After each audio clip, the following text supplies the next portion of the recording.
오늘은 124차까지 마친 상태입니다. 항암아. 실은 오늘은 병원에 다녀오는 날이었어요. 며칠 전부터 제가 실은 그때는 그래도 뼈하고 이렇게 장기에는 갔는데 이 뇌까지 가지 않은 상태였는데 작년에 제가 이제 뇌까지 갖고 뼈도 이제 뇌까지 다 올라왔어요. 그래서 작년에 수술을 한번 했고 그리고 지금 또 수술을 해야 될 것 같아요. 예.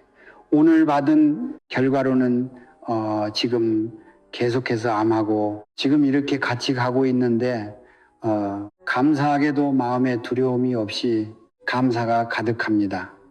콧방귀 이유는 이미 예수님 만났을 때 저는 거저 살았거든요. 지금까지 살려주신 이도 이분이시고 그리고 주님께서 제가 갈 날은 이미 정해놓으셨기 때문에 제가 암이 늘어나고 줄어들고 이 관계하지 않고 저는 갈 날에 가게 된다는 걸 알고 있기 때문에 그렇기 때문에 알고 있다는 그 사실이 굉장히 저를 평강하게 만들어주기 때문에 하나님께 또 감사합니다. 제가 여기서 오늘 고백드리기에 또 하나 있어요. 아가 40대 따는데 제가 올해 딱 50이 됐거든요. 그런데 3년 전에 여기에서 저한테 참 놀라운 일이 있었어요. 여러분은 모르겠지만 제가 어떻게 하다 보니까 그냥 진짜 너무 웃기죠. 암을 가지고 있고 그냥 투병을 하고 있을 뿐인데 이런 자리에 자꾸 불려다녀요. 사람들은 두 가지예요. 쟤는 왜 이렇게 오래 살지? 웃음, 그게 궁금한 것도 있고 쟤는 주님 만나서 뭘 해결받았을까? 이건데 제가 실은 드릴 말씀은 이거 하나밖에 없더라고요. 하나님의 말씀대로밖에 살 수 없다. 왜 이분이 너무나도 분명하게 살아계시니까 그걸 알기 때문에 그리고 미래를 알고 갈 곳을 알고 그리고 뭐가 중요한지 아니까 그 마음의 중심을 잡고 갈 수 있게 되더라. 중심을 잡고 가다 보니 이렇게 큰 한송교회도 자3년 전에 부름받았는데요. 그때 저한테 이 자리에서 주님께서 또 역사해 주신 게 있으세요. 지금 이제 여기가 굉장히 찬양이 오늘 뜨겁잖아요. 아마 주님께서 오늘의 이 뜨거운 찬양도 너무 기뻐하고 받으셨다는 것을 저는 압니다. 제가 실은 3년 전에 여기 왔을 때 안 기뻤거든요. 웃음 고백하건대 저는 찬양을 부르고 교회에 가서 찬송 부를 때 기쁘지 않았던 중 단 한 번도 없는데요. 유일하게 예수님 만나고 처음으로 여기에서 기뻤어요. 웃음. 실은 이게 정말 너무 죄송한 고백인데 솔직한 얘기를 해야 돼요. 제가 여기서 받은 것 때문에 또 제 신앙이 또 한 단계 또 업그레이드 된 과정이 여기에서 일어났거든요. 3년 만에도 불러주니까 너무 가슴이 뛰고 이 고백을 꼭 해야겠다 하고 올라왔습니다. 웃음. 제가 3년 전에는 기대를 많이 왔어요. 제가 주님한테 받은 게 있어요. 그 당시 여러분 만났을 때 하나님께서 네가 하는 게 아니야. 내가 할 거야. 그러니까 네가 뭘 잘하려고 애쓰지 말을 받아서 저한테는 여기 올 때 실은 아무것도 준비 없이 왔어요. 한 가지 기대한 게 있어요. 아무것도 내가 준비하지 않지만 언제 어디서나 어느 곳에 가도 찬양하는 가운데 너무 뜨거운 성령의 역사를 부어주셨기 때문에 그거 하나 기대했는데 여기는 기대가 더 컸어요. 여기 간다고 하니까 많은 분들이 알려주시더라고요. 거기 찬양이 끝내준다. 제가 그래서 정말 약간은 그 힘으로 이끌려서 하겠다. 기대를 너무 하고 와가지고 기대를 잔뜩 했는데 찬양이다. 끝났는데 제가 기쁘지가 않았거든요. 정말 왜 그랬냐면 제가 모르는 찬양이 너무 많았어요. 웃음실은 그래가지고 이게 무슨 노래지 하다가 이제 찬양 시간이 끝난 거예요. 그래서 올라왔는데 지금이 자리가 지금 보니까 제가 그때 왔을 때보다 그렇게까지 크게 안 느껴지는데 그때 얼마나 떨었는지 너무 넓은 자리인자고 올라왔었거든요. 이렇게 올라와 가지고 제가 주님 앞에서 진짜 주님 망했습니다. 이런 마음으로 한 자리가 여기에요. 주님, 저는 지금 충만하지 않습니다. 기쁘지 않은 상태에서 주님의 말을 하는 거는 저는 막 주님께서 저한테 뭔가 벌을 내리시나 봅니다. 제가 제 간증을 간지러워서 다시 보지 않는데 이후에 한성교회 간증은 용기에서 찾아봐야 했어요. 내가 어디서 주님을 놓쳤나 이걸 봐야 돼서 제가 제 간증을 보다가 아주 오열하고 울었습니다. 제가 그때 제 길을 의심했어요. 그리고 제 눈을 의심했거든요. 제가 이 자리에서 아주 뻔뻔하게 그렇게 올라와 놓고 뭐라고 하냐면 여기 찬양이 최고예요. 이러고 있더라고요. 그러면서 제가 정말 그 기쁨을 받았던 가사를 제가 막 얘기를 하고 있어요. 그거 보면서 제가 미쳤나? 진짜 이런 마음이 아무것도 기억이 안 났거든요. 찬양을 잘리 좋았다는 얘기를 할 리가 없었어요. 그러면서 제가 그걸 가지고 이게 무슨 일이지 하고 주님 앞에 계속 엎드렸는데 바로 알겠더라고요. 주님이 저한테 딱 한마디 하셨어요. 나는 좋았다. 나는 기뻤다. 네가 기뻐야지. 너는 나와 사이를 정확하게 얘기할 수 있는 아이니 이걸 주셨거든요. 그때부터 제가 어떤 사람이 되냐면요. 그렇지. 이미 일어난 일이지. 예수님 살아계시고 부활하셨고 나는 죽었고 죽은 사람이 기뻐가지고 무슨 성령 충만함으로 이게 끌어가야 된다는 게 결국은 내가 나를 나타내려고 했다가 망한 거였구나. 자, 그걸 깨닫고 주님한테 주님, 제가 아직도 이 정도밖에 안 됩니다. 감사합니다 하고 그래요. 저는 성령 충만할 필요도 없어요. 은혜 안 받아도 돼요. 혹소리 제가 그 다음부터는 내가 기분이 좋아야 되고 충만해야 된다는 그걸 벗어났어요. 실은 그전에는 움직일 때 충만하지 않으면 입으려면 안 된다고 생각해서 충만치 못하게 하는 사람들을 무르고 이런 자리 왔거든요. 그리고 이제 막 찬양으로 쉬었는데 그 다음부터는요. 오늘 내가 전도한 사람이 나한테 욕을 하고 나를 기분 나쁘게 하고 기분이 아주 더러운 상태가 돼도 나는 기쁘게 주를 증거한다. 왜? 나는 기쁠 필요도 없고 성령 충만할 필요도 없어. 왜? 주님이 그러시니까 네 안에 계신 주님께서 그래서 제가 이 교회가 되게 뜻깊은 자리가 목을 가다듬음 되었어요. 이 많은 얘기를 꼭 해드리고 싶었습니다. 여러분 좋은 교회 다니고 계시고요. 여기 찬양 최고예요. 웃음. 네. 그래서 제가 그 다음부터는 이거는 약간 살짝 다른 여담인데 여기 찬양 잘 찾아서 봅니다. 웃음. 예, 너무 감사해요. 여기 교회와 성도분들 그리고 되게 감사합니다. 그래서 여기 와서 너무 기쁘게 왔어요. 오늘 제가 말씀을 가져온 그거는 또 여기 되게 신기한 게 또 있더라고요. 제가 2번, 3번씩 하는 교회에 똑같은 말을 가지고 간 적이 없는데 말씀은 다른데 제가 오늘 생각났어요. 주제가 결국은 옛날에 마태복음 여기 6장 33절 말씀을 내가 가져왔었지. 이게 이번에 기억났어요. 제가 제목을 또 그렇게 지었더라고요. 갈라디아서 말씀을 봐도 결국은 하나님이 너의 글을 먼저 구해야 되고 하나님의 때를 준비해야 된다.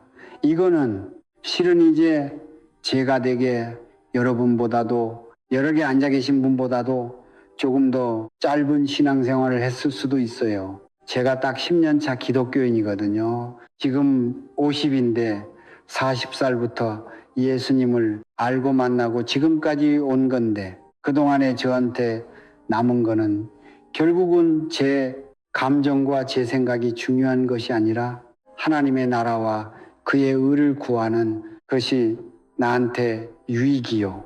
그리고 하나님이 다시 오신다고 했던 예수님이 다시 오시는 그날을 준비하고 기다리는 것이 나의 최고의 복이라는 것을 알면서 여기까지 왔거든요.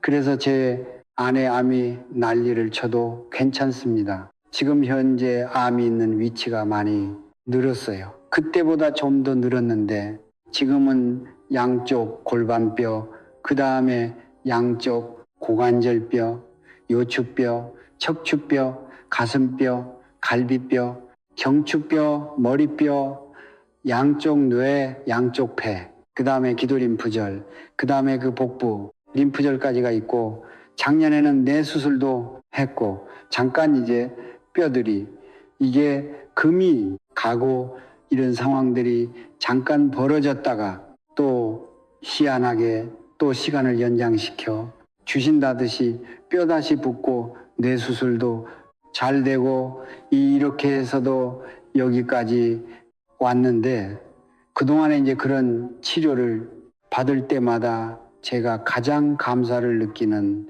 개인적인 감사는요. 그런 치료 자체도 실은 힘들거든요.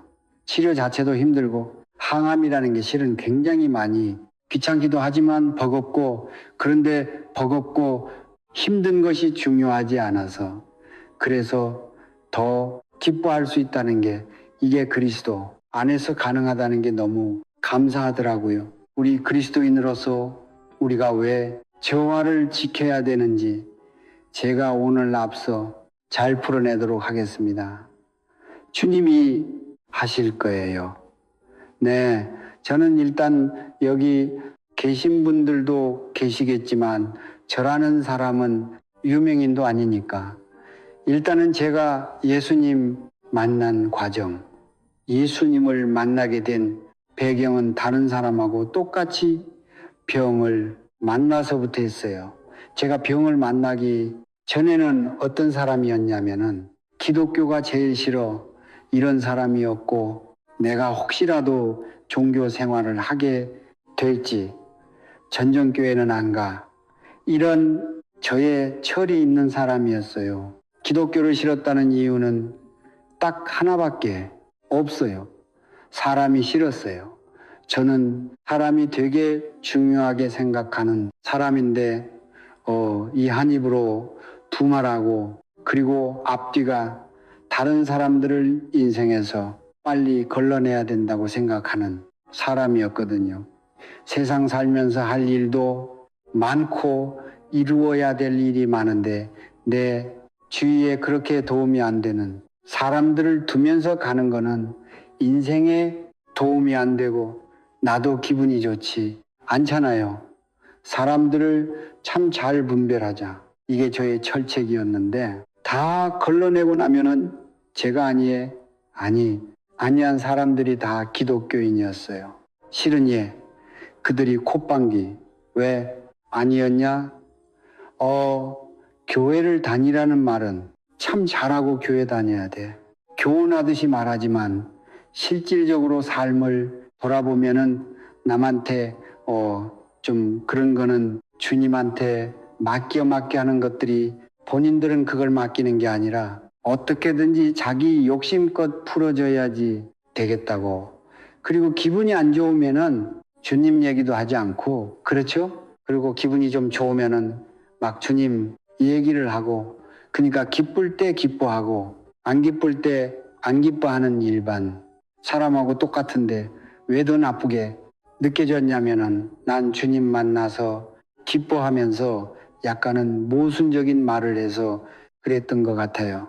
그리고 자기 자신을 위해서 남한테 희생하는 걸 모른다라고 생각하는 사람들 주로 만났어요. 그래서 별로 도움이 되지도 않고 나한테 그렇게 나중에 배움이 안 되는 기독교인들보다는 차라리 존경할 만한 사람, 사회에서 성공한 사람, 이런 사람들의 말을 토대로 해서 좀 잘 살아봐야겠다 하고 잘 살아야 되는데 잘 살다가 39살 딱 되니까 말기암입니다라는 말을 들은 거예요.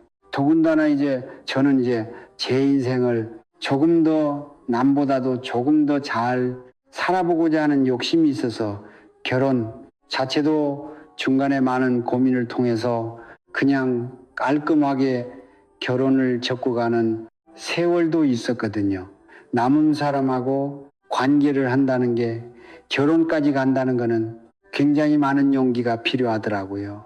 내가 원하는 것과 내가 이루어야 되는 거기에 집중하는 것도 시간이 부족한데 한 사람을 더 옆에 두고 그 사람한테 희생을 하면서 뭔가 이렇게 나눠서 하는 게 정말 완벽한 사랑이 존재한다면 가능할 것 같은데 남녀 사이에 사랑이 절대 오래 가지는 않는다라는 게 제 30살 초반의 결론이었거든요. 그래서 시간 낭비하지 말고 정말 필요한 일을 하자. 결혼도 접고 열심히 살았는데 39살에 결혼도 안 한저에게 유방암 말기입니다라는 소리 들었어요. 수술도 안 된다는 거죠. 그리고 치료도 안 된대요. 그 상황에서 그 말을 접해 들었을 때 제가 그럴 수 있어. 그랬으면 좋겠는데 그게 아니라 어떻게 이런 일이 그리고 머릿속에 떠나지 않는 건 왜 Y가 계속 있었어요. 그 Y의 그 왜. 아우성은 뭐였냐면은 너무 억울하고 슬프고 나한테 이런 일을 벌이게 한 하나님이란 존재조차도 없애야 되는 게 맞는 그런 식으로 계속 흘러가더라고요. 희한하게 하나님을 생각하려고 하지 않았는데 자꾸 상황이 안 좋아지니까 하나님이 떠오르기는 해요. 있을까? 근데 있어도 문제 없어도 문제인 거예요. 저 같은 경우 믿지도 않으니까 있으면 있어서 화가 나요. 있으면 왜 나한테 이런 짓을 하지? 이런 게 하나님이었고 그리고 없으면 없는 대로 내가 잘못되면 이게 끝난다는 건데 이것도 반가운 게 아니고 말 그대로 정말 사면 어떻게 해야 할 발을 모르는 상황이었는데 티는 내지 않았거든요. 치료가 절대 안 된다고 했는데 되게 세계적으로도 유명하신 분은 제가 아는 분이 계세요. 이분이 저를 치료를 해 달라고 난리를 쳐가지고 겨우 치료를 받게 돼요. 겨우 치료를 받았는데 처음부터 선포하시기를 낫는다는 기대를 하지 말아라였거든요. 이 치료가 혹시라도 잘 먹히면 이 3년은 살 수 있고 치료가 안 먹히면 1년을 못 살 거다.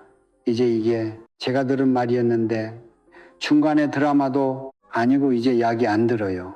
약이 안 드는데 약이 안 드는 게 문제가 아니라 저는 이미 항암이라는 치료에 대해서 이미 질려 있는 상태가 됐어요. 몇 번 안 했는데도 저는 그 항암 치료를 통해서 주사 쇼크사로 죽을 뻔한 것을 겪고 그리고 온몸에 면역 세포가 다 떨어져서 무균실에 갇히는 경험도 하면서 여러 가지로 힘들고 머리가 빠지고 그리고 토하고 이러는 게 일상이 되는 것들이 그만 끊어내고 싶은 상황이 됐거든요. 하나님을 찾았어요.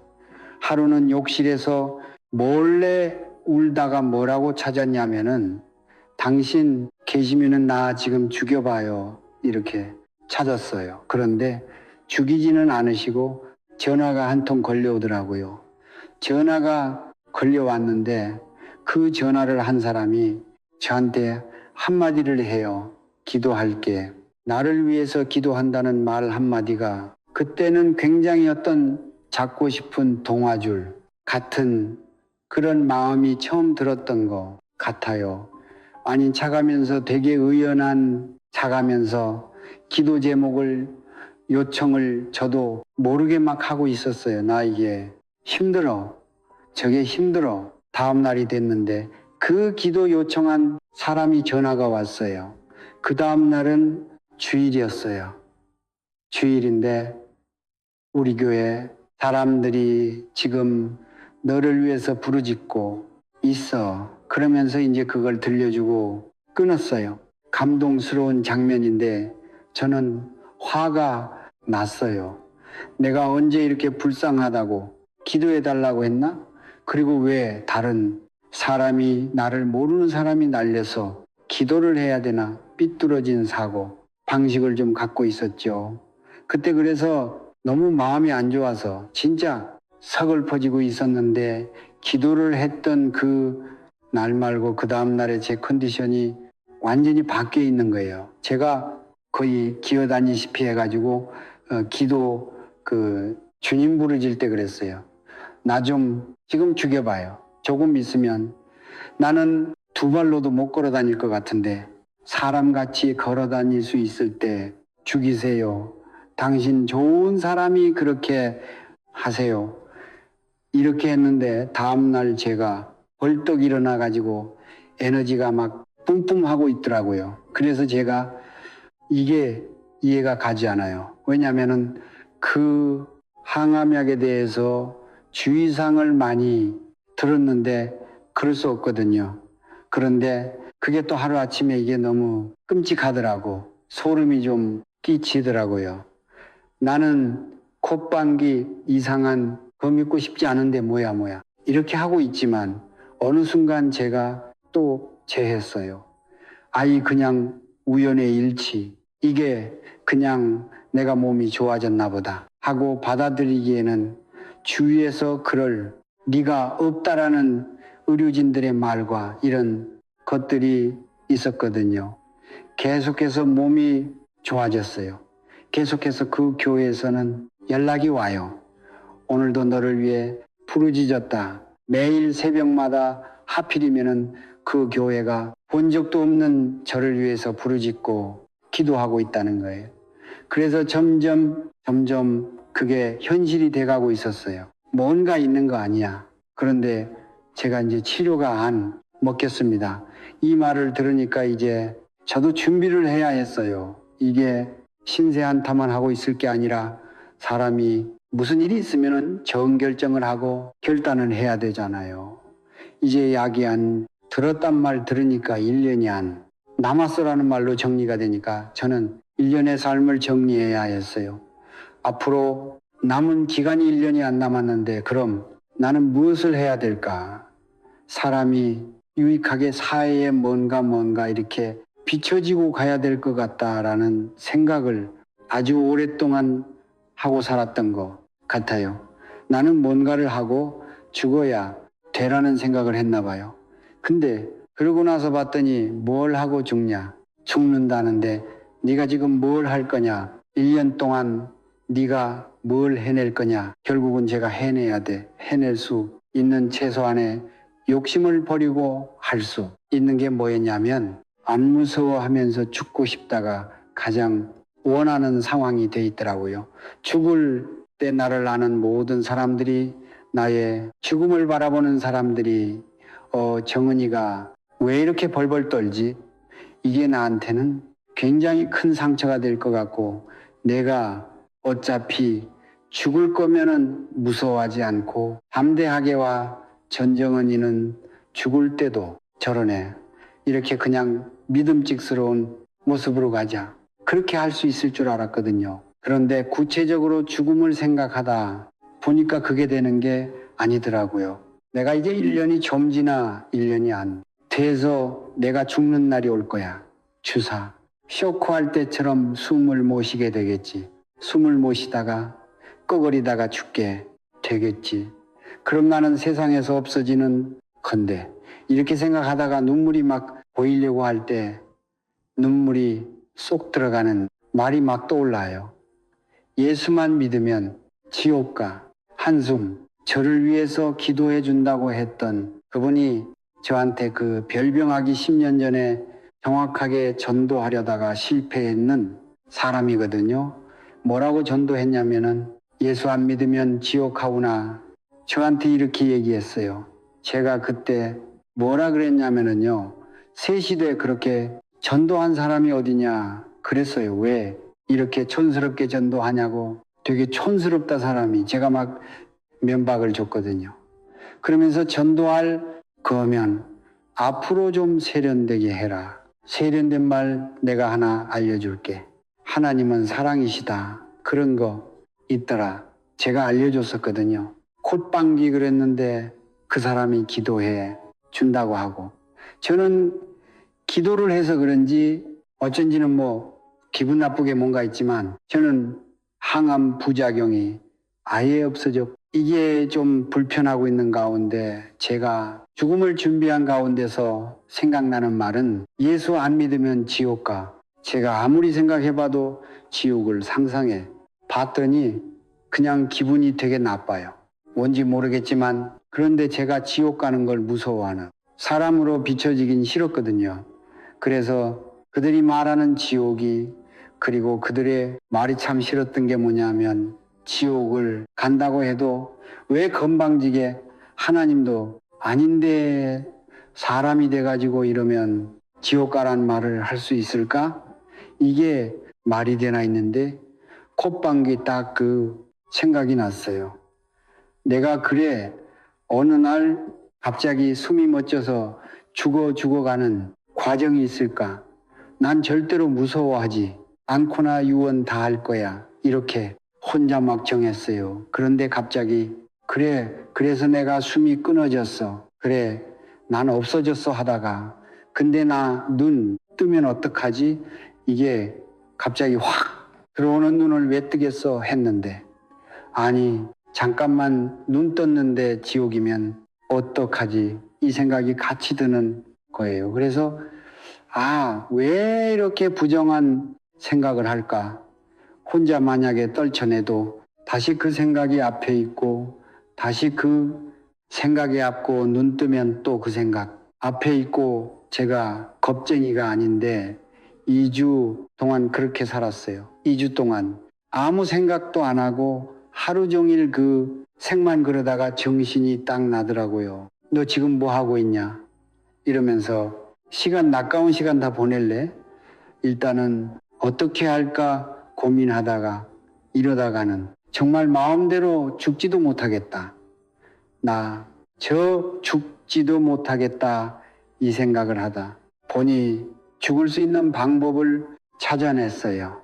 웃음. 그러다 보니까 그 방법이 뭐였냐면 지옥이 없는 거를 밝혀내자였어요.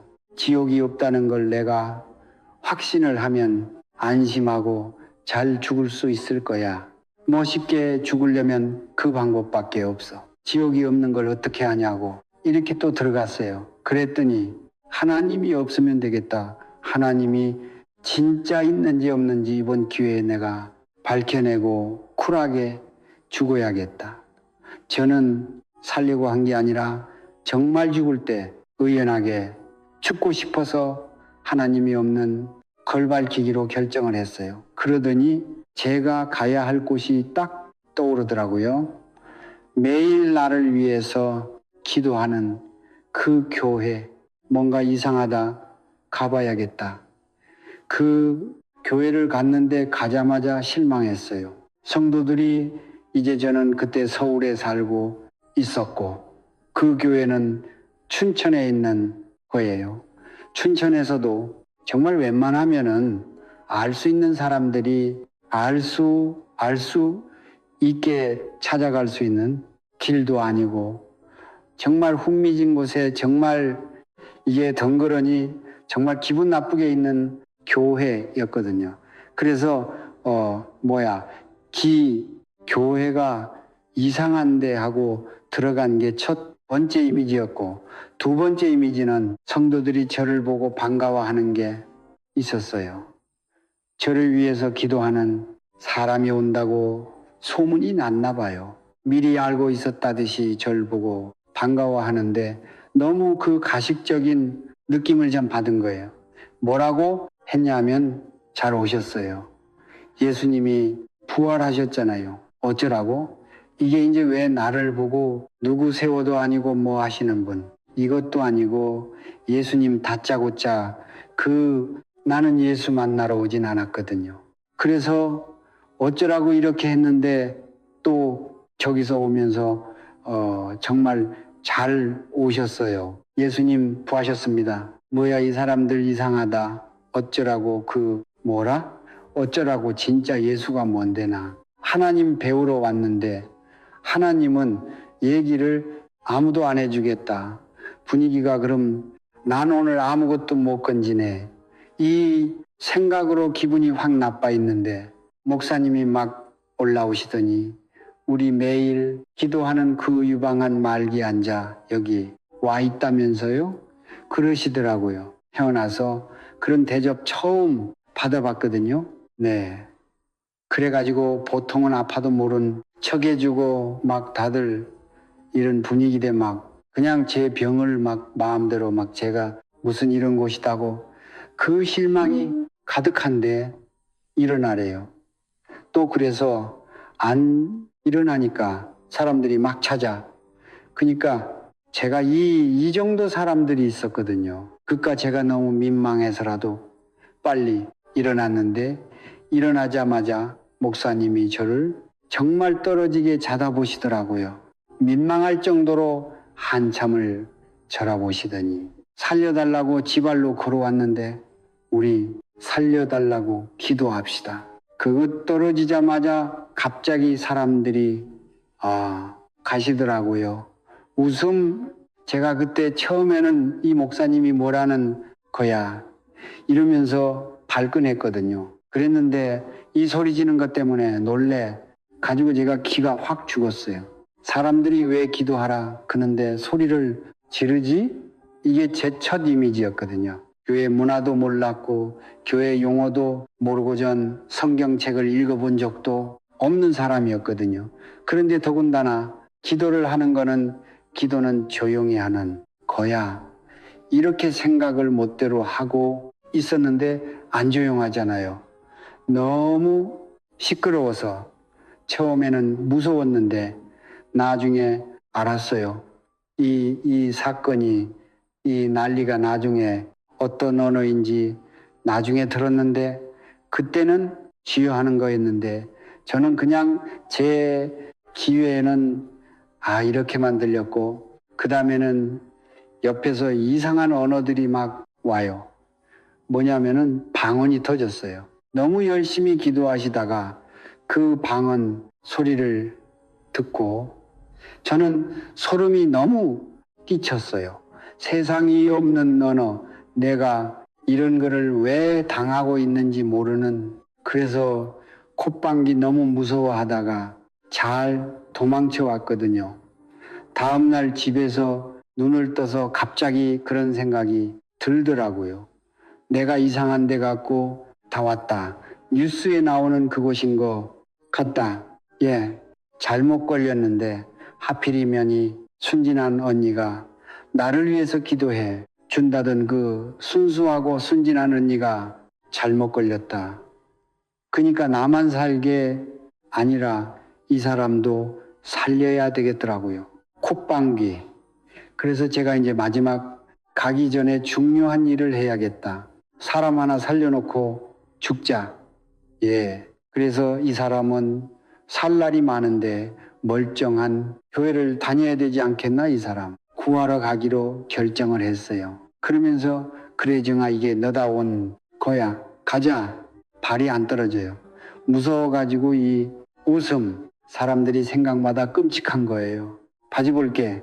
생각 끔찍한데 이한 결단을 내려서 가야 될 것 같아서 많이 망설이다가 에락 모르겠다고 무릎을 딱 꿇고 하나님을 찾았어요.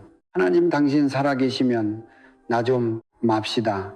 이게 주님한테 제가 첫 번째 맑은 건 말이었어요.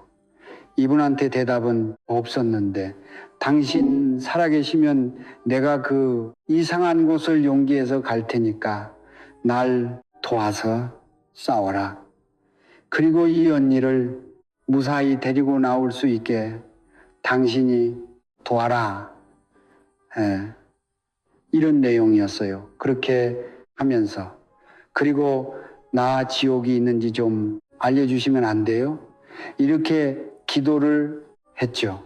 나 정말 그건 진짜 궁금해요. 저 못 죽겠어요. 뭐 이런 내용으로 하고 버스를 이제 탔어요. 춘천 가는 버스를 탔는데 되게 비장해지더라고요, 마음이. 그래 내가 지금까지 삶에서 진 적이 없어.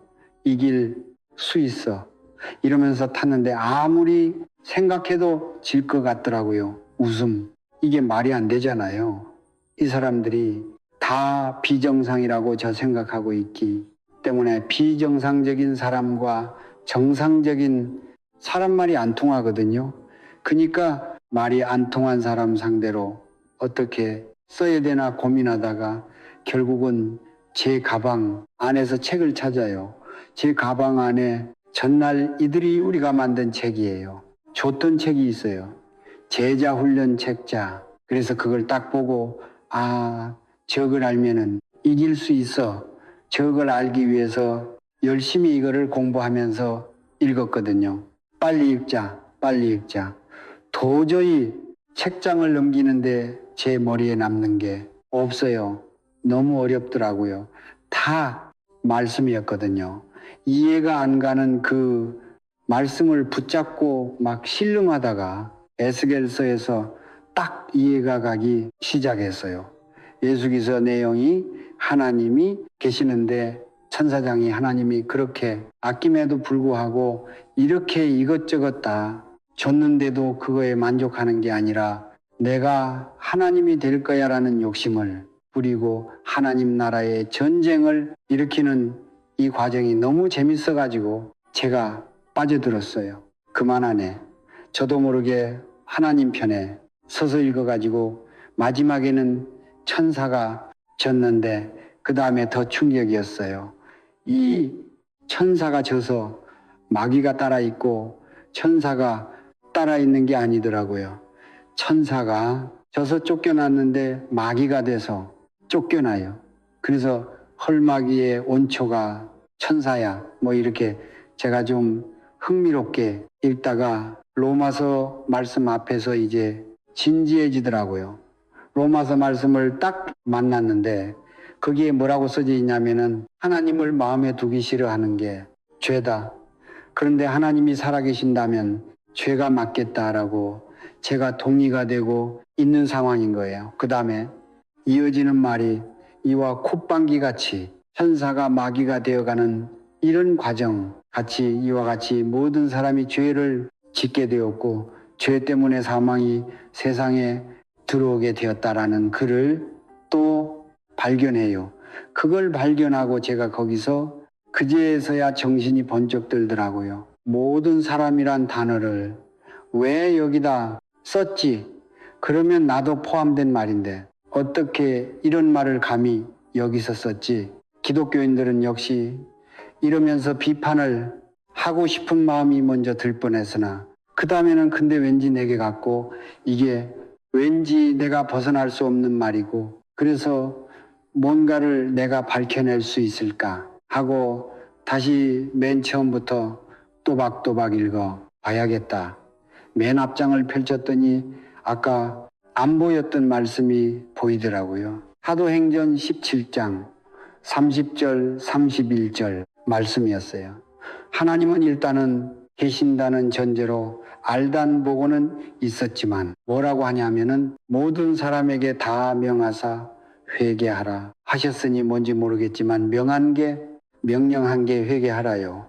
그 말은 마음에 안 들었지만 그 다음 말 때문에 그 말이 마음에 안 든다고 외면할 수 없는 말이 됐어요. 뭐라고 하냐면은 그 하나님께서 증거를 주셨다.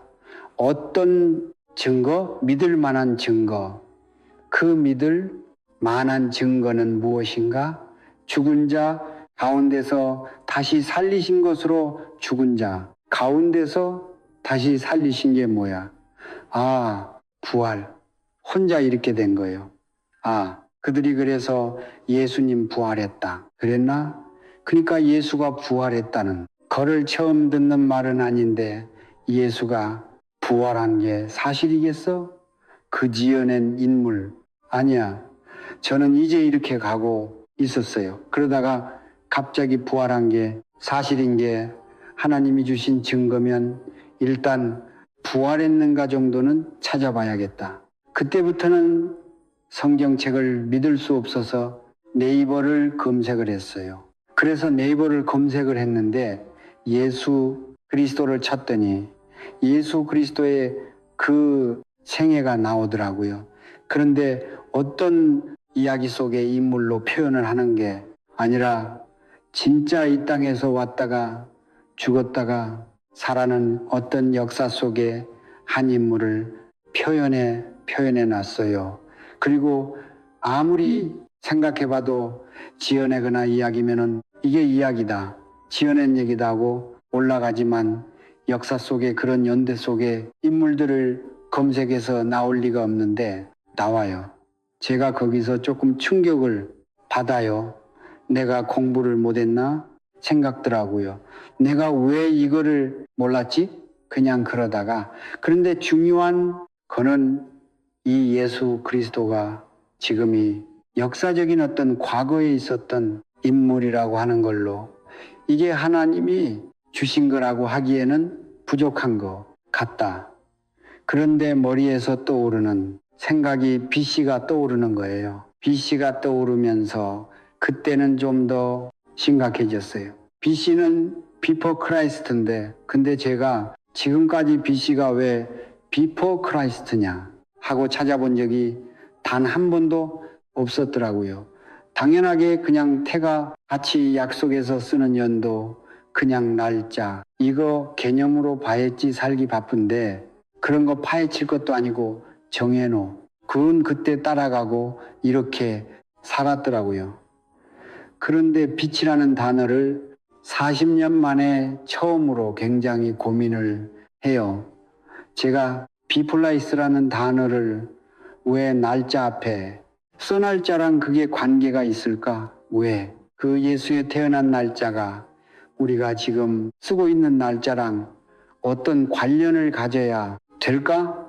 그리고 굳이 어떤 사람을 기준으로 날짜를 다시 세울 거면은 훌륭한 사람을 세워야 되는데 예수가 훌륭한 사람이 맞나? 근데 중요한 그는 어떤 훌륭한 일을 했다 할지라도 만약에 예수가 죽었다가 살아난 게 사실이 맞다면 이것만큼 날짜의 기준이 될 수 있는 건 없겠다. 왜? 그거는 훌륭한 사람이 할 수 있는 일이 아니잖아요. 어떤 신비로운 일이고 정말 하나님이 살아계셔야 가능한 일이잖아요. 그게 약간 동의가 되어 가니까 내가 틀린 부분이 있을 수도 있겠다는 꺾어지는 마음들이 들어오기 시작해요. 예수 그리스도의 부활을 또 찾았어요. 예수 그리스도의 부활 찾으니 어찌나 증거가 많다고 난리가 났는지 헉소리 한숨 져 너무 놀란 거예요.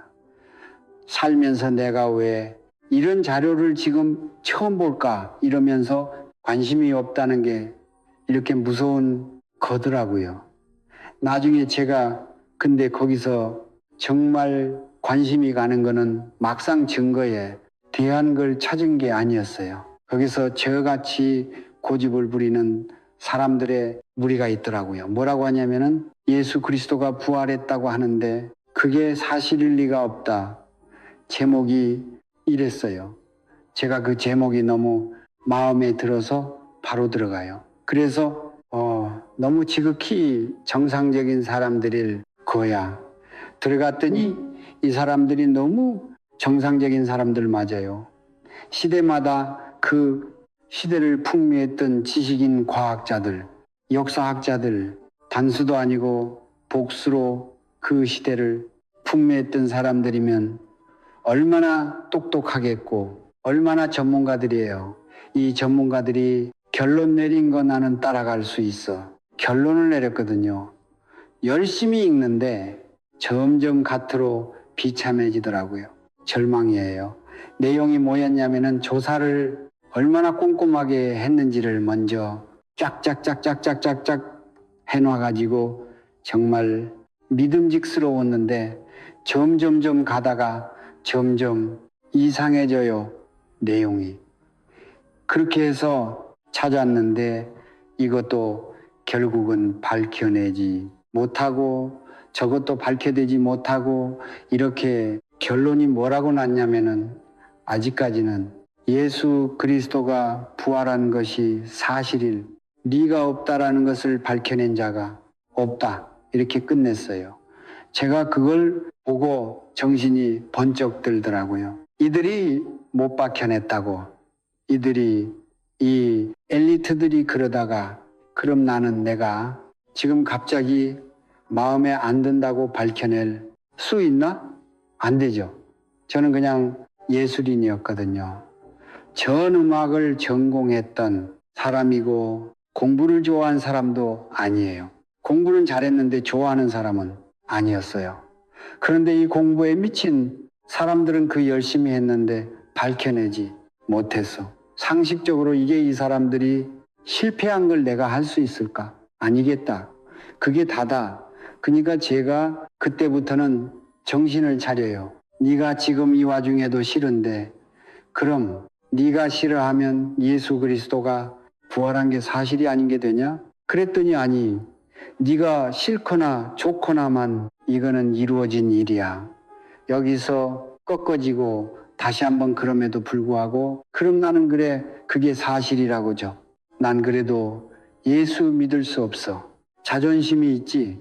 내가 그동안 어떻게 살았는데 그랬는데 그럼 네가 지금 예수를 안 믿는다고 선택을 하면 예수가 부활한 게 본보기 될 수 있을까? 아니, 이미 끝나버린 과거야 못 받고 이게 제가 했던 말이거든요. 그제서야 제가 지금 얼마나 멍청한 고집을 부시고 있는지가 몸에 왔다는 거예요.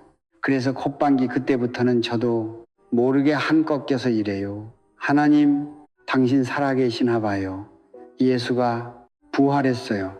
저도 이렇게 얘기를 했어요. 그 다음부터는 너무 마음이 급했어요. 부활한 게 사실이면 하나님이 살아 있는 게 사실이 돼버리는 거예요. 왜?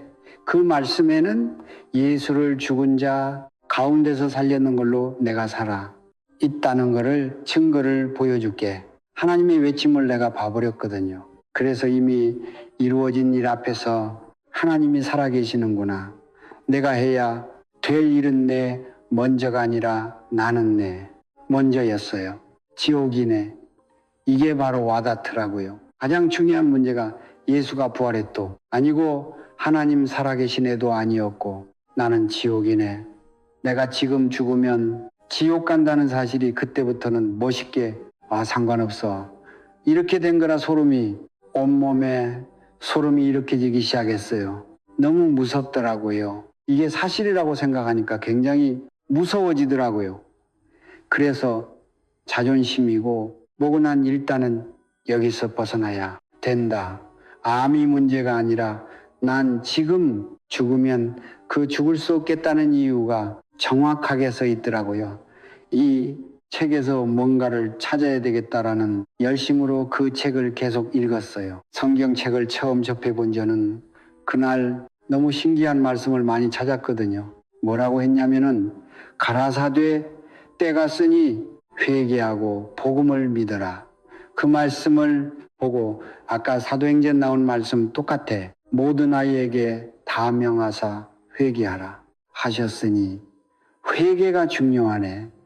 회개는 해야 되는 거고 복음 믿어야 되는 거네. 두 가지를 접근을 해야 되네. 일단은 잘 모르겠으니까 알았어 하고 하나씩 조금씩 하고 있었어요. 회개하라고 하는 죄에 대해서 나오는 말을 딱 만나요. 읽다 보니까 죄에 대하여라 하문하고 나와요.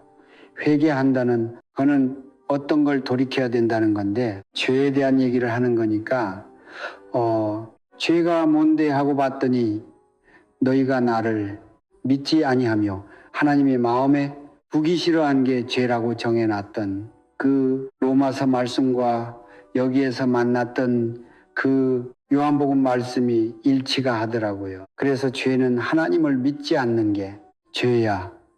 결론 딱 내렸는데 갑자기 거기서 띵하고 부딪힌 게 있었어요. 갑자기 요한복음에 나오는 죄는 나를 믿지 않은 그 죄라고 외치는 사람은 하나님이 또 아니에요. 예수님이더라고요. 그래서 이제 거기서부터는 이제 혼란이 오더라고요. 둘 다 믿어야 돼. 아니면 하나만 믿어야 돼. 이게 모르겠는 거예요. 분명히 다른 사람 같은데 어떻게 해야 되지? 그냥 이렇게 하면서 이제 킵하자 넘어갔어요. 모르겠다. 아, 진짜 어렵긴 하다. 그 넘어가는데 그 예수가 주장하는 말이 계속 나와요. 뭐라고 하냐면은 당당하더라고요. 내가 길이요 진리요 생명이니 나로 말미암지 않고는 아버지께로 오자가 한 사람도 없느니라. 땡. 그래서 아버지가 누구야? 했다가 예수는 하나님의 아들이지. 하나님이네. 하나님한테 가는 방법을 얘기하는 거네. 그런데 나를 통과해야 된다고 하네. 예수님은 천국문의 열쇠인가? 그러면서 이제 그럴 수 있겠다. 아들이니까 충분히 자격 있어. 그러면서 약간 이제 저는 그럴 수밖에 없었어요. 아무렇지 없으니까. 그렇게 가는데 갑자기 그러면서 지금 거기까지만 해도 흥미진했어요. 궁금하기도 하고 예수도 궁금하고 다 궁금했는데 궁금증이 세상 날아가는 말을 만나요. 로마서 10장 9절에서 딱 어떤 말이 있냐면은 입술로는 예수를 주라고 시인하고 마음으로는 하나님의 능력으로 예수를 죽은 자 가운데서 다시 살리신 것을 믿으면 구원을 받으리라. 조건절이 나온다. 이렇게 하면서 두 가지다. 하나는 입술로 뭐라고 해야 되고 하나는 마음으로 해야 돼. 입술로 해야 되는 건 예수를 주라고 해야 되는데 마음으로는 하나님이 예수 살리신 거 믿으래. 이거는 통과. 나 믿어줘 이거는. 이건 됐는데 앞에가 기분이 겁나 나쁜 거예요. 왜? 내가 예수를 주라고 해야 돼? 근데 그냥 믿어줄 순 있는데 주는 안 되겠더라고요. 아무 봐도 내가 주인이잖아요. 내 생각과 이 내 모든 것들을 자기가 제어를 하겠다. 나 이런 예수 안 만나고 싶어. 이런 생각 들더라고요. 아니 그게 무슨 모순이야. 사람을 사랑한다며 사랑하면은 종같이 부리려고 하는 마음이 드냐. 이제 이게 제 생각이 되면서 예수님에 대한 이미지가 완전히 황나락으로 가고 있었어요. 그래서 나는 못하겠다. 이거 내가 손했는데 못하겠다. 계속이 고집을 부리고 보는데 더 심각한 말이 나와요. 로마서 14장 9절에서 이분이 얼마나 고집을 부리는지 뭐라고 하냐면은 그리스도께서 이를 위해서 다시 살으셨으니 죽었다가 살았던 이유에 다해서 나오는 거예요. 중요한 말씀이잖아요. 왜 그랬는데 봤더니 죽은 자와 산 자의 주가 되려 하심이니라. 끝까지 주인하겠대. 그래서 내가 했다가 진짜 이건 아닌데 진짜 너무 비유갑니다. 그냥 그러면서 내가 아쉬운데 미치겠더라고요. 이 정말 믿어줘야 되고 내가 이걸 동의가 돼야 되는데 화가 나는 거예요. 이 존재에 대해서 아무리 내가 급해도 이건 아닌 것 같다. 계속 고집 부리면서 이거를 끙끙하면서 읽고 있는데 어느 구절에서는 또 풀어지고 어떤 구절에서는 또 그랬나 이해가 가고 이렇게 풀어지다가 맨 마지막 말씀에서 제가 거기서 고민을 가장 오래 했던 말씀이 맞나요? 이게 요한계시록 3장 20절 말씀이었는데 뭐라고 하냐면 볼지어다 내가 문 밖에 서서 두드리노니 나의 음성을 듣고 문을 열면 내가 들어가서 너희와 더 함께 더불어 살게라는 말이에요. 그래서 제가 그 말이 너무 이상하더라고요. 왜 이상했냐면 문을 두드리고 있다는 거예요. 왜? 지가 주인이면 그냥 들어오면 되잖아요. 말이 좀 그렇죠. 예, 웃음, 예. 그런데 아무래도 이 인격이 이해가 가지 않아요. 막 내가 쉬야 막 했다가 갑자기나 좀 문 좀 열어줄래. 뭐 인격이 이상 다중 인격도 아니고 그래서 이따가 왜 이렇게까지 이상하게 그때 이게 사실인가 아닌가 두드리는 이유가 뭘까? 계속 물어봐요. 제 화의가 그때부터 정상적인 화의가 돼요. 왜가 처음에 예수님을 만나기 전에 난 왜 암에 걸렸고 난 이게 저주받은 인생이 됐을까? 그리고 난 내가 잘못한 게 뭔데? 도대체 하나님이 계시면 왜? 거기 처음으로 정말 그를 정말 잘하는 왜로 바뀌는 게 거기였어요. 왜 문을 두드리지? 이분의 마음에 들어가 본 거예요. 처음으로. 문을 왜 두드릴까? 그냥 열면 되잖아. 능력자잖아. 그냥 확 열고 안 열어 하면서 들어오면 되잖아. 근데 왜 안 열고 계속 비굴하게 두드리고 있지? 그러면서 봤더니 그게 또 어르더라고요. 문을 열 생각이 없구나. 함부로 억지로 열 생각이 없구나. 나한테 계속 두드려주면서 의원을 물어보는 거잖아요. 문 좀 열어줄 수 있겠어? 왜 나한테 그렇게까지 하지? 거기서부터 이제 제가 깨지기 시작했어요. 내가 소중한가 보다. 나를 함부로 할 생각이 전혀 없구나. 정아 네가 마음이 바뀌면 열어줘. 열어. 문을 두드릴 테니까 열어줄래? 아 싫어.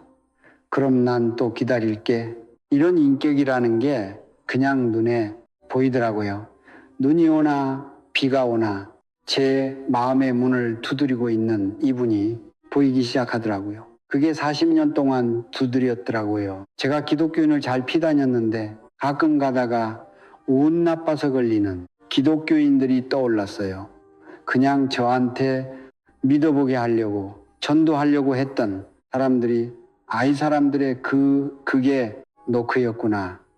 예수님이 이 사람들 통해서 나한테 노크를 얼마나 많이 하였던 이게 이제 제가 깨달은 상황이 되면서 마음이 녹아내리더라고요. 왜 두드려요? 그냥 들어와도 되는데 그리고 난 들어왔으면 좋았을 텐데 그런데 이분이 왜 굳이 증거를 줄게 하고 왔는지까지 이제 풀어지더라고요. 하나님이면은 그냥 쉽게 우리한테 알려주면 되는데 뭘 그렇게 복잡하게 너무 인격적으로 날 소중하게 대하는 것 때문에 그랬구나. 장아이 정도면 믿을 수 있겠지. 내가 정말 죽었다가 살아났다. 너를 위함이다. 그게 사실이다. 그렇게 하면서 그러면은 이제 좀 문 좀 열어줄 준비가 됐니? 이분의 인격이 거기서 제가 생각했던 그게 완전히 뒤집어졌어요. 그때부터는 저의 어리석은 보이더라고요. 그래 예수가 부활했던 걸 인정했으면서 그러면 하나님이 살아있네까지 인정했으면 결국은 그게 무슨 뜻이냐면 하나님이 창조주시네요 한 거잖아요. 그럼 너도 진짜 어이가 없다. 창조주 뜻이 뭔데? 만든 자인데 만든 자가 맞습니다. 인정했으면은 만든 자가 주인이지 만들어진 자가 주인이냐. 나는 처음부터 주인이었던 적이 없는데 주인인 것처럼 착각하고 살았구나. 이게 딱 깨달아지더라고요. 제가 제 인생을 마음대로 하고 싶었기 때문에 예수님의 노크는 당연히 못 들은 척하고 싶었던 게 너무 분명하더라고요. 이분의 뜻대로 살, 생각조차 없었고 그럴 필요가 느껴지지도 않았는데 살아계신다의 초점이 딱 맞춰지고 그게 인정이 되니까 만든 자의 마음에 대해서 들어가보는 처음으로 그 출발이 됐어요. 제가 해야 될 건 결론 딱 하나죠. 이제 문 열어야죠. 그때 결론 들어요. 맞아요. 전 지금까지 주인이었어요. 계속 기다리고 계셨네요. 오늘이 노크가 주님 마지막 노크가 될 거예요. 절대 이제 뒤로 물러나지 않고 문을 열게요. 지금 이 시간부터 저는 문을 열어드릴 테니까 꼭 들어와 주세요. 제가 주인 돼서 죄송해요. 진짜 주인 되신 예수님, 지금 이 시간 내 안에 들어오셔서 제 몸과 마음과 머리의 주인이 되어주세요. 감사합니다. 저희 영접은 되게 담백했거든요. 그런데 제가 영접을 하면서 그때는 못 깨달았지만 전도하면서 많이 깨달아져요. 사람들이 이런 고백 따라서 잘해요. 중요한 거는 마음의 문제였어요. 내가 스스로 진짜 이게 동의가 돼서 이분 앞에 내가 나아가야겠다고 결정을 하는 그게 중요하더라고요. 제가 그때는 정말 놀랍게도 이렇게 딱 하자마자 어떤 생각 들면 나 천국이다. 하나님이 내 아버지네. 이게 바로 됐거든요. 내가 그냥 바로 결정을 했고 내가 누가 떠밀려서가 아니라 이러면은 낫는데 뭐 이런 조건이 붙은 게 아니라 그냥 창조주가 있구나. 예수님이 내 주인일 수밖에 없구나. 받아들여지는 순간이었거든요. 제가 그 만남이 너무 소중함을 알아요. 지금도 그 만남의 장소로 영혼들을 불러가기 위해서 전도를 하는, 근데 처음에는 저도 잘못 알아서 사람들에게 예수 믿어야 돼요. 나는 암도 나왔는데 얼마나 좋은지 몰라요. 이런 것도 했어요. 좋으니까 만나. 이거 의미로 나쁜 게 아닌데요. 만나야 하니까 만나는 분이더라고요. 왜? 이분은 종교적인 게 아니에요. 그냥 우리의 정말 주인이고 그냥 우리의 뿌이고 우리가 당연히 만나서 떨어지면 안 되는 분이잖아요. 그동안 떨어져 나왔던 삶이다 보이더라고요. 내가 왜 이렇게 힘들게 살았나? 나는 남보다도 그래도 좀 잘 나가는 것 같은데 하면서 치고 나갔던 모든 것들이 진짜 쓸데없이 느껴지면서 어떻게 시간 낭비를 40년이나 했나? 40년 동안 시간 낭비했는데 그날 다시 태어나는 기분이었거든요. 얼굴에서 웃음이 떠나지 않았어요. 그날부터 하나님 앞에서 내 진짜 정체성을 찾아갔다는 것은 목을 가다듬은 제 현실이 너무 절망이다라면서 그것만 바라볼 수 있을 그 바라볼 필요가 전혀 없는 게 됐어요. 암에 걸렸는데 그래서 뭐 옛날에 예수가 뭐야 그래서 뭐해서 이제는 내가 암에 걸렸는데 그래서 뭐 이렇게 되더라고요. 암에 걸렸지만 내 주인은 예수님이시고 하나님이 살아계시니까 생명의 주권은 누구한테 있다? 하나님께 있다. 그러면 하나님이 어떤 분이신가? 내가 태어나기 전부터 정은이는 이날 내가 불러야지 정해놓으신 분이잖아요. 저한테 죽음과 그런 죽음의 공포와 어둠이 싹 떠나갔어요. 그때부터 죽음에 대한 개념이 바로 그 자리에서 바뀌더라고요. 내가 몸이 죽는 게 문제가 아니구나. 나는 지금 영원히 죽어 있었는데 완전히 죽어 있었구나. 이제 살았다. 몸은 죽겠지만 나는 또 새 몸이 있다라는 희망이 있으니까 갑자기 죽는다는 것 때문에 슬퍼했던 게 너무 어이가 없어지더라고요. 진리를 모르는 자들은 그런 거 가지고 계속 그룹하고 들어가는 게 마땅하겠더라고요. 그날 주님한테 감사 인사를 올리고 나는 주님 거예요. 막 그 미치면서 하면 진짜 내 거 아니고 싶은 거 빨리 가져가세요. 이러면서 종님하고 열심히 얘기하는데 주님이 저한테 화답을 주시더라고요. 본래가 두려워 말라. 내가 너를 구속하였고 너를 지명하여 불렀나니 너는 내 것이라라는 말씀을 바로 주셨어요. 제가 처음 만나는 그 말씀에 어떻게 대답했냐면은 헐 내가 주님 겁니다 했더니 내 거라고 대답도 하시네요. 이렇게 받았어요. 그렇게 하고 교회를 왔는데 어제 저에게 아주 모래모래했던 그 기독교인들, 그 성도들의 머리에서 찬양하는 데 빛이 올라가고 있더라고요. 제가 그 자리에서 깨달은 거는 이들이 다 나의 가족이구나. 하늘나라 가면은 진짜 가족들, 그리고 이 기분 나쁜 교회가 내 집이구나. 이걸 받았어요. 그 멀고 흥미지고 기분 나쁜 그곳이 제 집이더라고요. 하나님께서 인도해 주신 정은아, 우리 집에 네가 올 건데, 우리가 살 집에 네가 올 건데, 그 전까지는 육체가 아직은 숨 쉬고 있는 동안에는 여기가 너희 임시 거처, 너희 집이야. 딱 그렇게 받았어요. 그날부터 제가 이제 달라진 건 뭐였냐면은 매일 집에 간다였어요. 하나님한테 저 40년 동안 외박했는데 이제 안 할게요 하고 매일 갔어요. 매일 그 교회를 가고 매일 말씀을 읽고 매일 주님과 대화를 했어요. 예수님과 하루 종일 대화하고 교회 가고, 그리고 말씀을 읽다 보면은 하루 24시간이 부족하더라고요. 항암 중에 그걸 하면서 밥 먹을 시간도 없고 실은 뭐 속도 안 좋으니까 잘 못 먹기도 했던 10타이밍인데 그렇게 매일 한 달을 얼굴에서 웃음이 떠나지 않으면서 나는 이제 알아. 난 내 미래를 알아. 나는 지금 내 인생이 망한 게 아니라 아직 시작도 안 했어. 이게 너무 자신감이 막 숨겨나면서 주님 본날만 기다리게 되는 사람으로 바뀌었어요.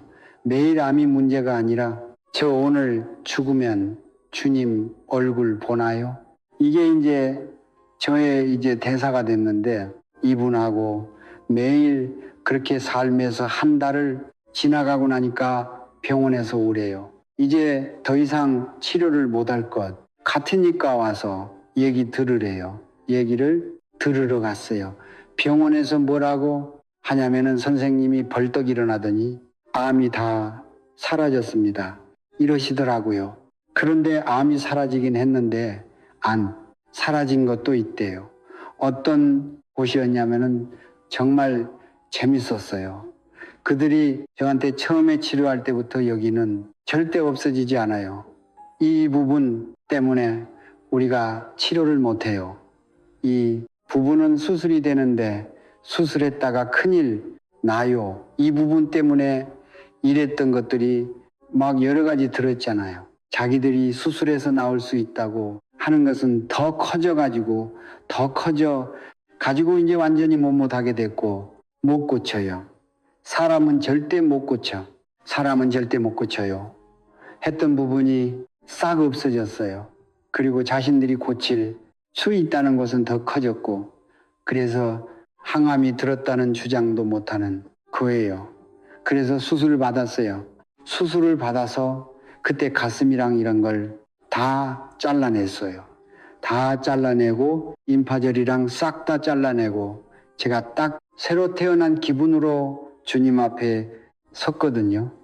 그때 이후로는 주님한테 올려드린 그 말씀을 실천하려고 쓰는 게 아니라 실천이 되어지는 거더라고요. 이분 앞에서 제가 뭐라고 했냐면, 하나님, 저는 다른 거는 제가 드릴 수 있는 게 없는데 적어도 주님 배신해도 맨 마지막에 넌 남았구나 하는 사람이 제가 될 거예요. 그렇게 외치고 제가 일단 가장 제가 주인으로서 40년 살는데 제가 주인이 될 만한 가장 중요한 것들은 다 떨쳐내겠습니다. 제가 집착하는 것들을 내려놓는 것을 먼저 했어요.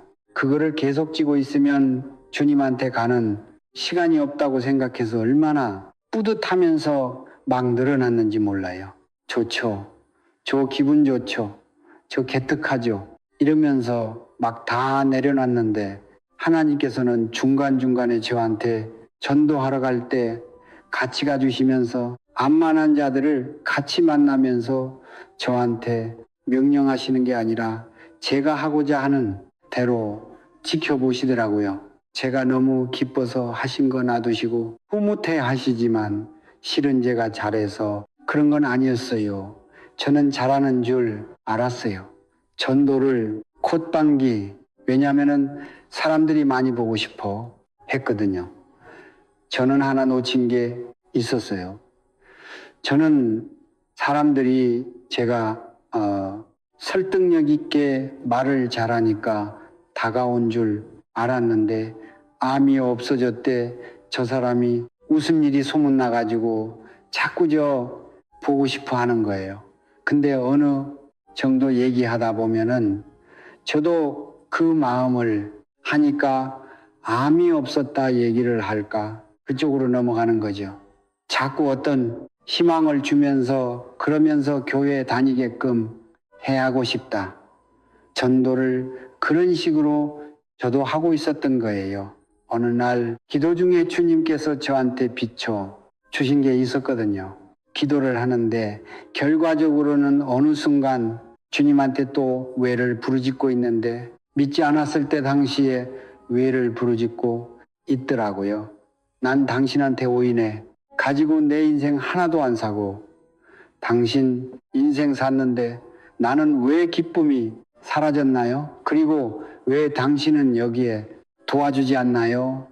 이런 걸 또 하고 있더라고요. 주님한테 그 외에 대한 답을 정확하게 어떻게 받았냐면은 주님의 그 되묻는 목을 가다듬음 질문으로 받았어요. 뭐라고 하셨냐면 나를 사랑하니 이걸 하시더라고요. 그래서 제가 첫 번째 사랑하니란 대답에는 너무 말도 안 당연한 알면서 뭐 이렇게 정말 화내면서 대줬거든요. 그런데 두 번째 또 물어보더라고요. 그러니까 전하는 사랑하니?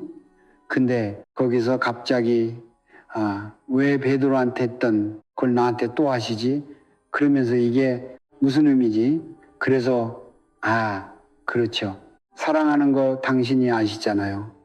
이제 좀 꺾여서 대답했거든요. 세 번째 또 물어보시는 거예요. 정은아 날 사랑하니? 한 번 더 물어보시는데 거기선 제가 터졌어요. 아니요 하고 터졌어요.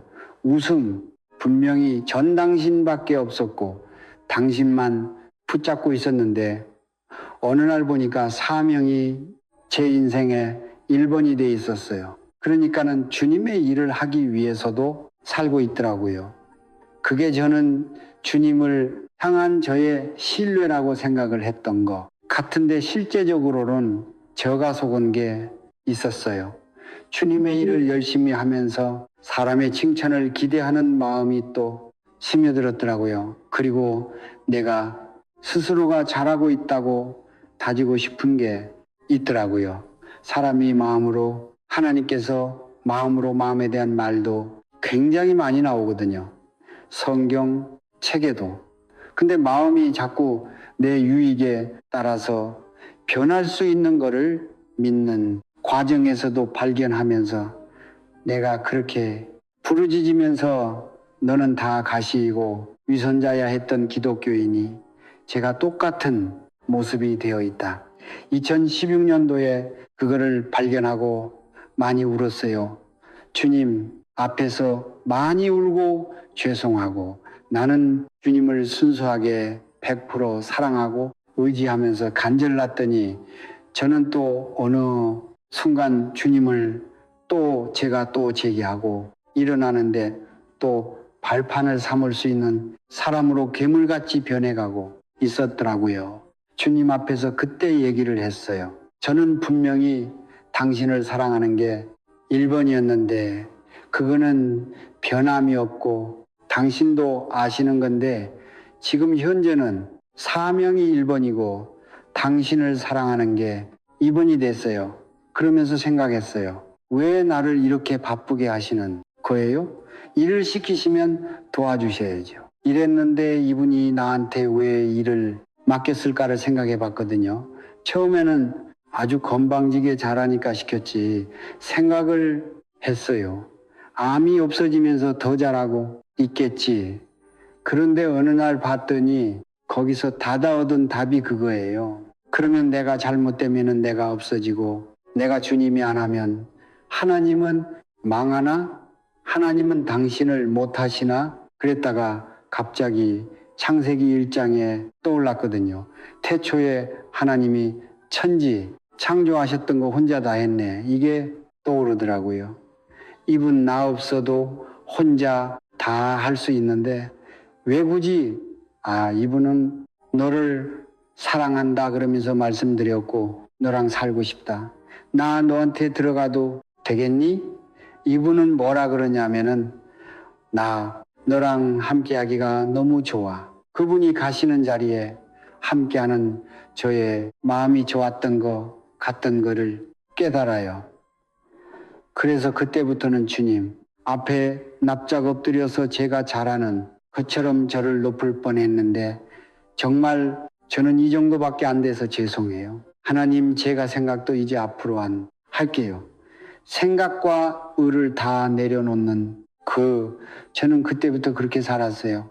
제 생각을 다 내려놓는 걸로 했더니 후병 생활도 거기에 맞춰지더라고요. 예수님 만나고 기쁘게 나가다가 1년 반도 안 돼서 재발을 하게 돼요. 재발을 희한하게 했어요.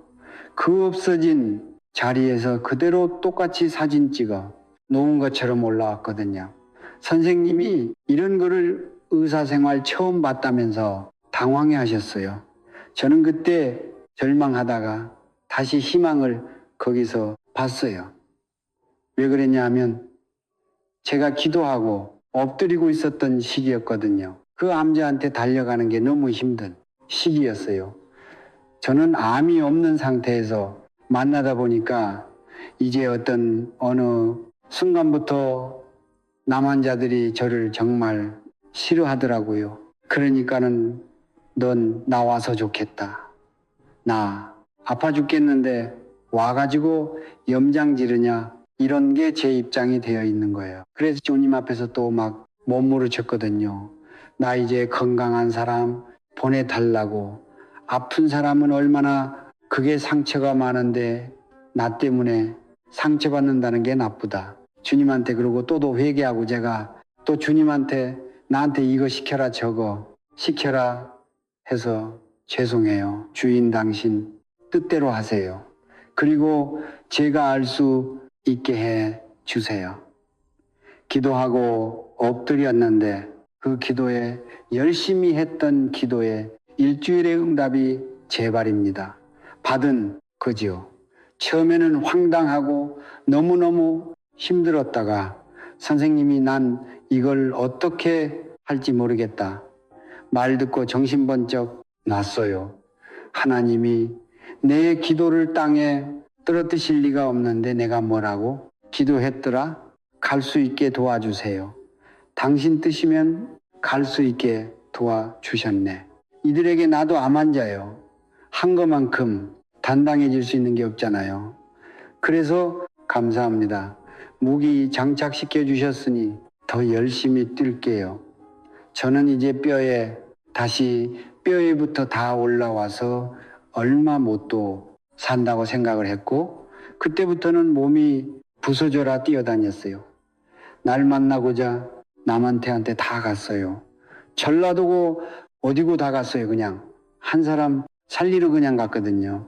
가가지고 이 사람을 예수님한테 마음으로 영접시키는 그걸 정말 열심히 했는데 어느 날 밤에 잠도 안 자고 제가 그 시절에 가장 오래 전도했던 사람이 8시간 동안 연토했던 사람도 있어요.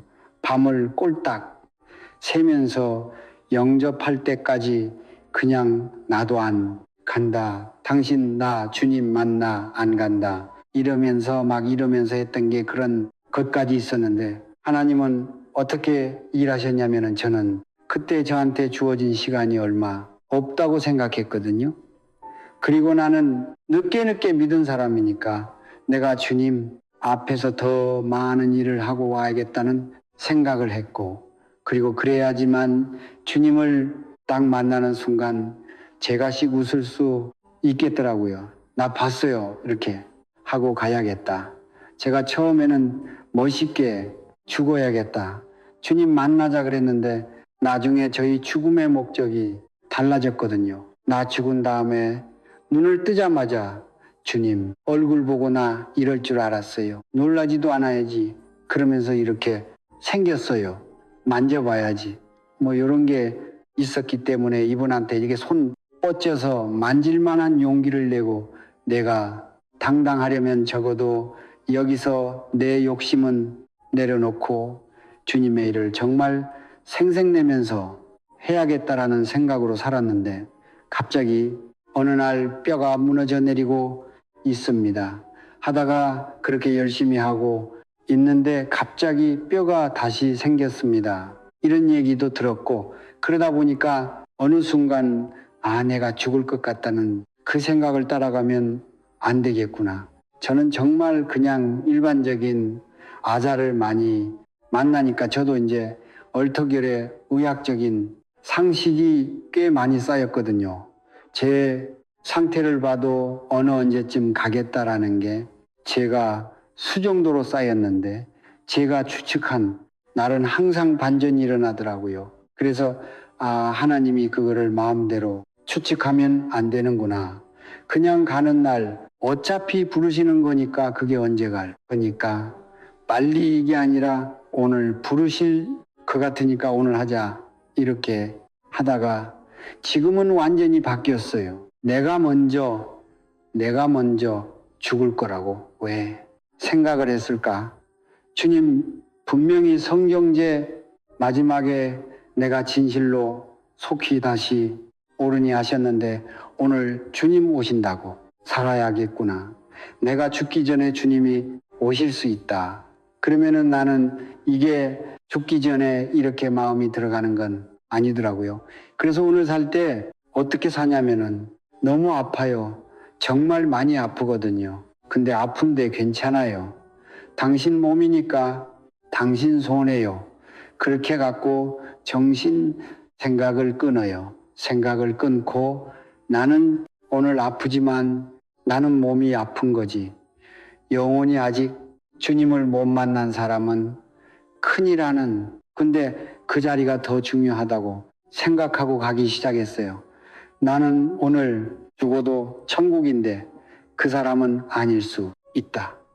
그래서 이 사람은 몰라서 안 믿는 거니까 알게 해야 한다. 결국은 뭘 두고 가냐면 예수님 부활하셨습니다부터 시작하려고 가요.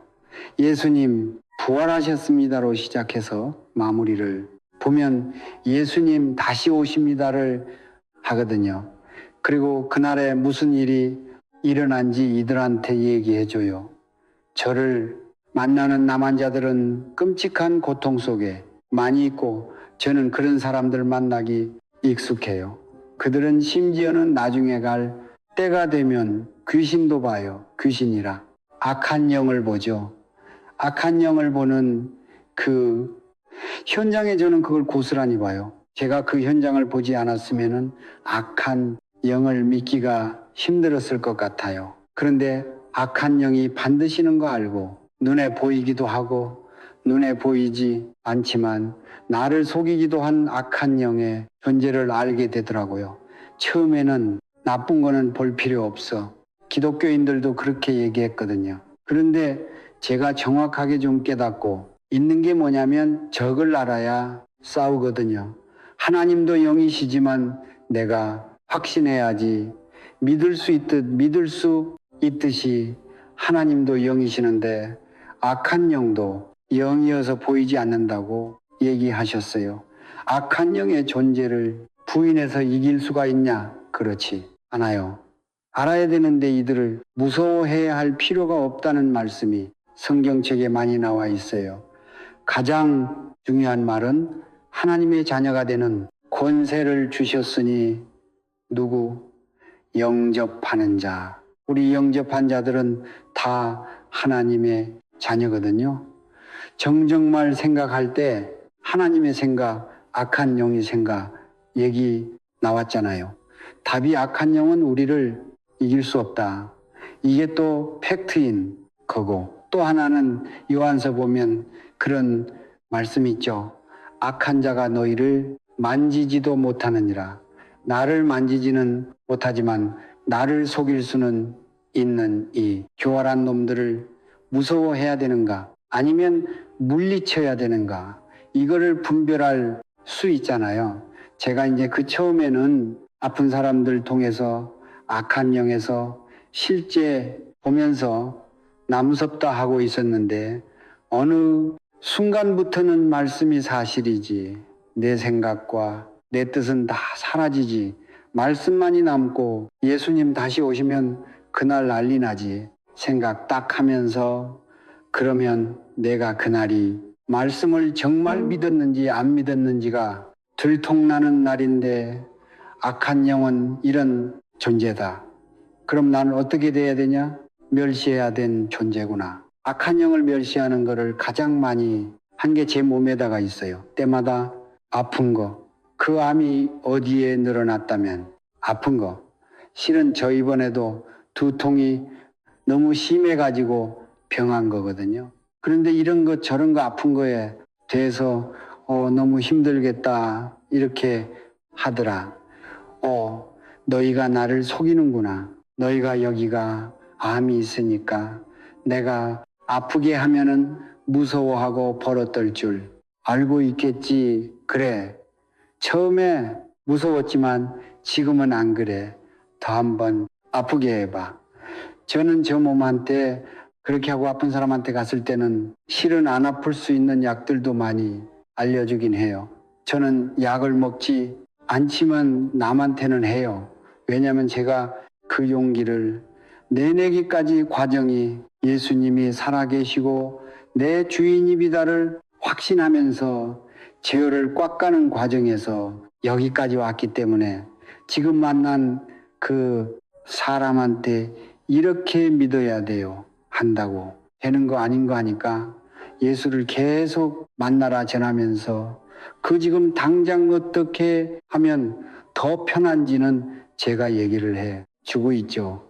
그렇게 하면서 전도하는데 많은 사람들이 펑펑 울고 막 부르짖고 울다가 주님 얘기하다가 저랑 웃으면서 끝나는 게 대부분이에요. 사람들한테 좀 허무하게 전도하는 편이거든요. 그래서 어떻게 믿는다. 그러니까 살아계시니까 믿어요. 그냥 이거죠. 살아계신 증거가 이거예요. 그리고 다시 오시는 날 무슨 일이냐면 나팔 소리가 나요. 고린도전서 15장을 제일 많이 적이 대입을 하는데 나팔 소리가 나면 무슨 일이 벌어지는지 알아요? 잠자는 자들이 먼저 홀련히 몸이 변화하겠고 그리고 그 다음에는 예수님 강림하실 때 살아있는 자들이 그 자리에서 몸이 홀련히 변화하겠고 어떻게 변하냐면 예수님이 죽으시고 부활하신 그 몸하고 똑같은 몸으로 부활하는 거예요. 그리고 첫째 열매가 부활의 열매가 예수 그리스도이기 때문에 이미 첫 번째 열매가 열렸고 두 번째 열매는 예수님 다시 오시는 날 예수님 붙들은 자예요. 그리고 예수님을 안 믿는 자들도 세 번째 부활이 있어요. 그래서 천국과 지옥이 정확하게 나눠질. 근데 어느 천국에 어느 곳을 가시겠습니까? 지금 당장 주 아픈 게 멈추는 게 중요하냐? 내가 천년 만년 영원히 살아있는 몸으로 가는 그것이 중요할 것 같냐? 이것도 못 견디면서 지옥불을 견딜 자신이 있냐? 사람들한테 나쁜 말을 하지 말라고 하는데 저는 사실은 얘기해야 된다고 생각하기 시작했어요. 왜? 제가 제 죽음을 준비하다 보니까 지옥이라는 곳이 정확하게 예수님 때문에 알아지니까 못 가겠거든요. 저도 예전에는 지옥 가는 게 무서워. 예수 믿는 건 너무 비겁해서 믿어. 이랬던 사람이란 말이죠. 그렇게 치기를 부릴 일이 아니더라고요. 예수는 제가 깨달은 건 뭐냐면 팩트다. 내가 원하거나 안 원하거나 이 말씀대로 오신다고 하신 분이 오셔버릴 거다. 그날에 가서 이럴 줄 몰랐어요. 이런 멍청한 소리를 할 게 생겼냐. 그래서 이거를 끝까지 믿을 수 있는 요인을 계속 전도하다 보니 제가 깨달은 거 뭐냐면 이 사람한테 하나님 새가 믿어요. 내 의를 막 해서 믿어지는 게 아니에요. 자기가 진짜 살아있네라고 인정을 해야지 믿을 수 있거든요. 그래서 역사 속에 예수님을 얘기하기 시작했어요. 성경책에 있는 이분이 좋으신 분이 이거 아니고 객관적으로 2년 전에 이 땅에 와서 죽었다가 살아난 유일한 인간인데 성경 말씀에 보니 하나님이 구약에서부터 온다고 얘기를 했고 온다고 하는 그날 오셨고 그리고 그걸 어떻게 하냐? 우리한테 있을 때 죽은 자 가운데서 살면서 내가 누군지 보여줄 거야. 그게 이루어져 버렸습니다.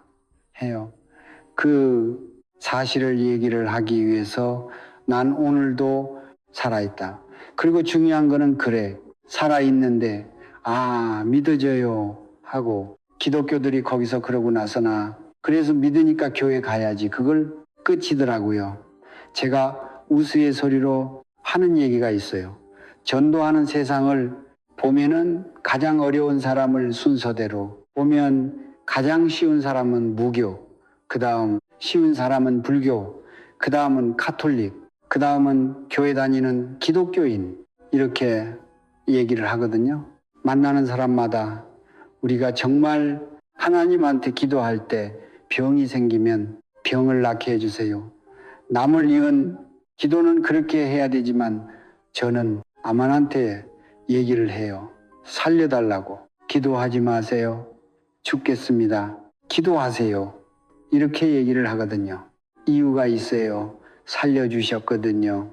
이미 살려주신 게 성경책에 나와 있잖아요. 우리를 살려주셨다는 것은 어떤 말을 해도 우리가 유추해 볼 수 있냐면 죄의 싹은 사망이요. 죄를 지는 그건 다 죽는 건데 하나님의 은사는 영생이니라. 이분이 뭐라 하냐면은 아들을 믿는 자에게 영생이 있다. 이분이 자꾸 얘기하셔서 주시려고 하는 거는 너희가 벌벌 따면서 세상에서 돈 없어서 힘들어하고 건강하지 않아서 힘들어하고 죽을까봐 두려워하는 그 세상의 문제를 싹 다 해결해서 내가 천국으로 싹 다 데려오게 내가 다 세팅해 놨어. 이분은 끝났어. 이렇게 얘기하는데 우리는 그런데 나는 지금 힘들잖아요. 이렇게 기도를 하고 있더라고요. 저도 처음에 그렇게 기도하면서 인간적인 말로 이렇게 해야지 주님의 감동을 받고 이래야지 살아가는 맛이 나는 줄 알았거든요. 제가 여기서 오늘 한성교회에 와서 배운 게 있잖아요. 지난번에 네가 성령 충만해야지 내 얘기를 할 수 있니? 네가 은혜 받아야지만 솔직한 얘기를 할 수 있니? 아니요. 당신은 내가 은혜를 받거나 말거나 당신과 나가고 있었던 그 일이 사실이니까 얘기하면 됩니다. 이게 제 대답으로 바뀌거든요. 나의 은혜가 있어야지, 충만함이 있어야지 주님의 은혜 안에 있는 거 갖고 이런 느낌을 의지하면 되고요. 이미 이루신 것을 보는 게 기독교인이거든요. 내 처지가 이 모양인데 예수님 살아계신다. 우린 이렇게 전달해야 되는 게 맞아요. 그리고 난 다시 산다. 내가 다시 사는 몸이 어떤 몸인지 알아? 예수님이 입고 오신 그 몸이야. 부활하셔서 오셨을 때 벽 통과하셨지. 만져지지. 그런데 그리고 옷도 입지. 먹기도 하지.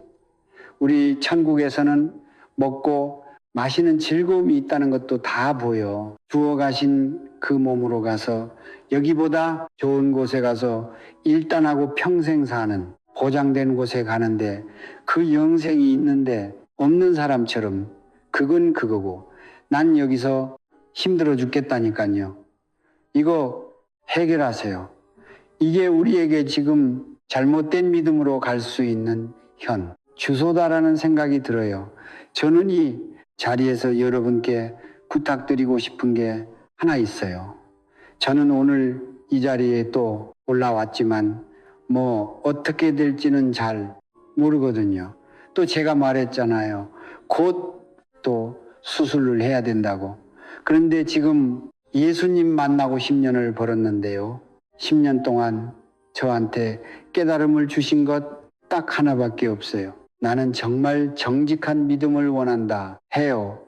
주님께서는 진짜 정직한 믿음은 뭐냐면은 믿는다고 얘기할 수 있는 대상을 곰곰이 떠올려 보세요.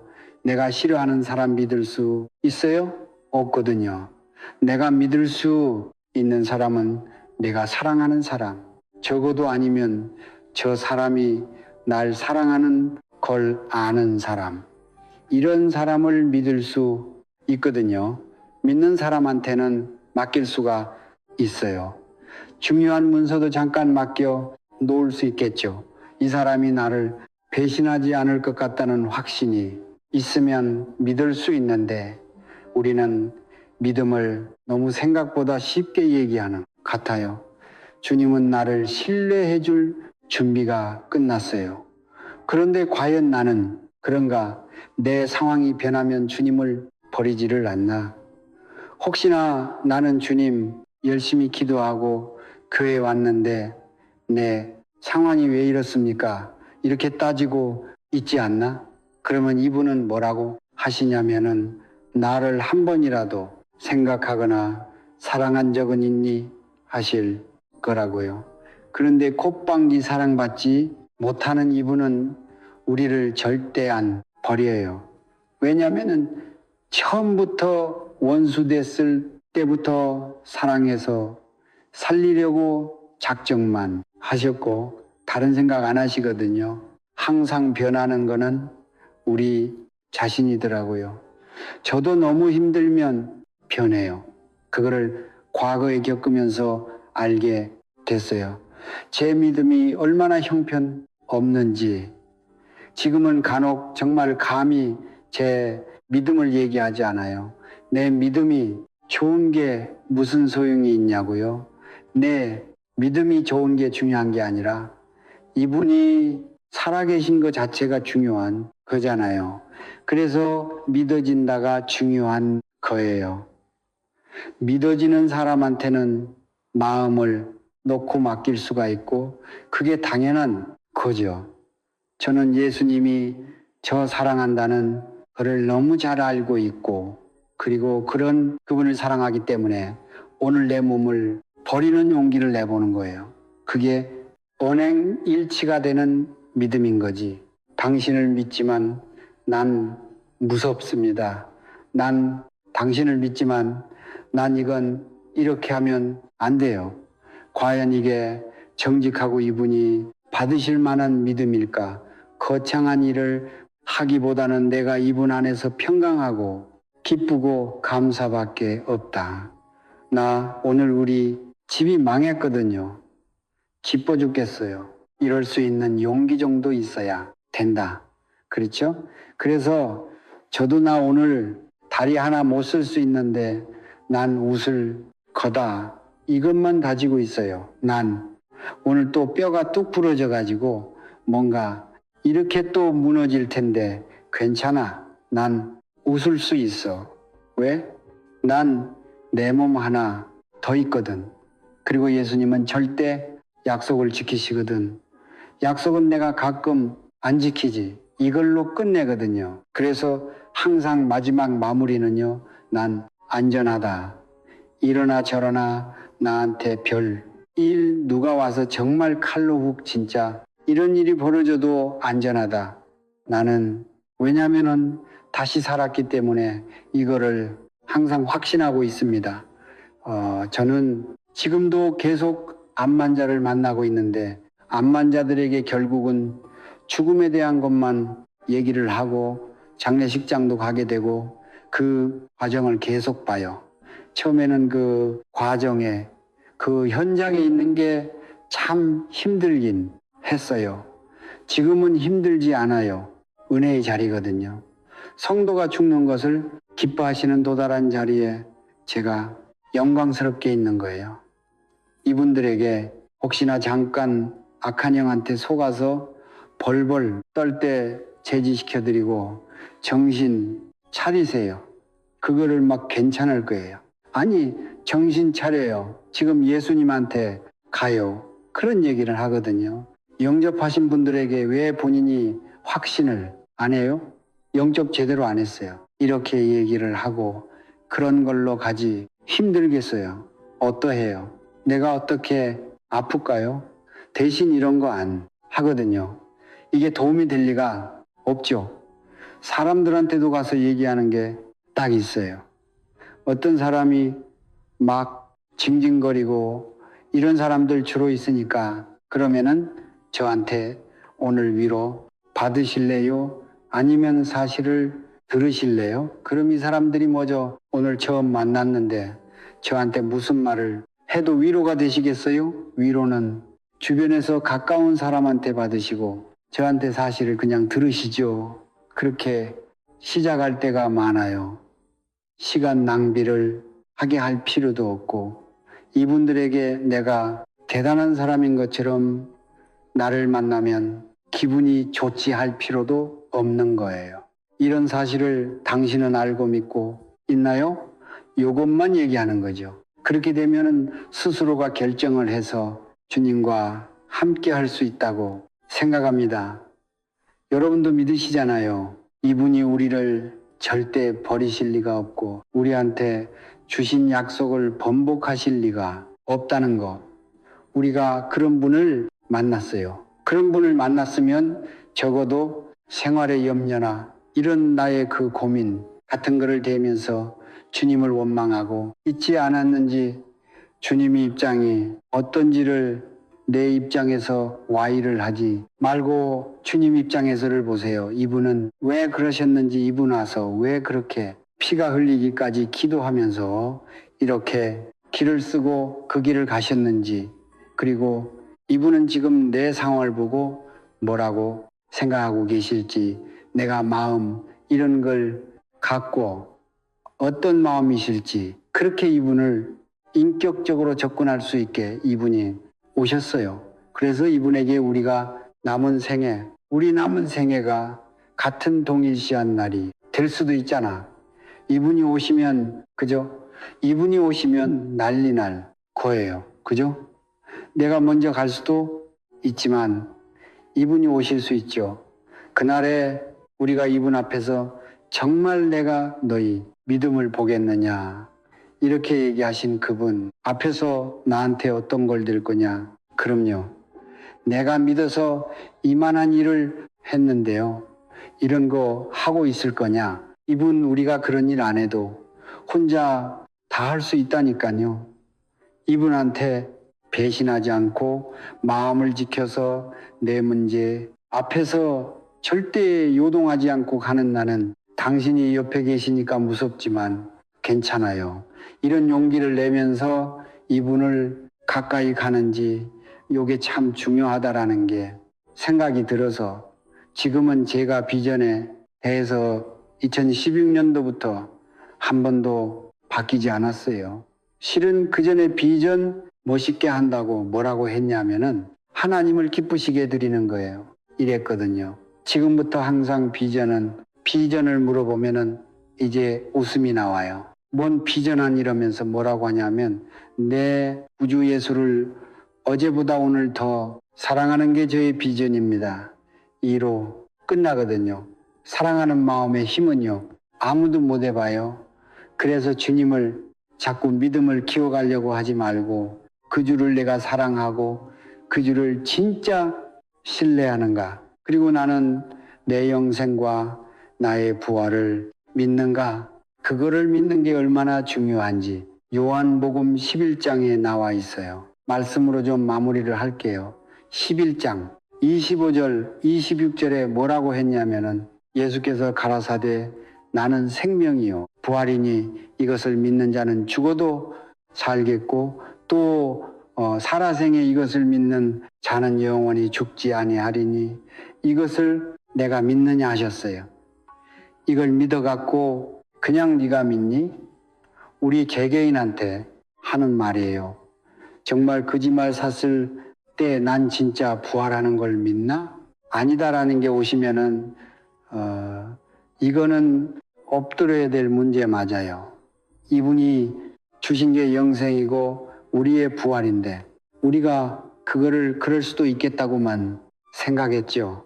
그러면은 이게 문제인 거예요. 이분은 말씀하신 대로 행하십니다. 주실 거는 주셔요. 그래서 나중에 천국에 가는 거 오늘 찬양도 천국 소망 이런 게 많잖아요. 얼마나 신나게 또 와서 부르셨어요. 천국을 진짜 소망한 자니 난 이 땅에서 좀 잘 사는 거 살짝 원하고 있는지 그런 갈등을 좀 내려놓는 우리 기독교인 되었으면 좋겠습니다. 네. 우리가 부활을 믿고 부활을 외치는 자가 되었으면 좋겠어요. 예수님을 사랑하는 자는 부활을 믿습니다. 그렇죠. 네. 예수님을 사랑하는 우리가 되기 원합니다.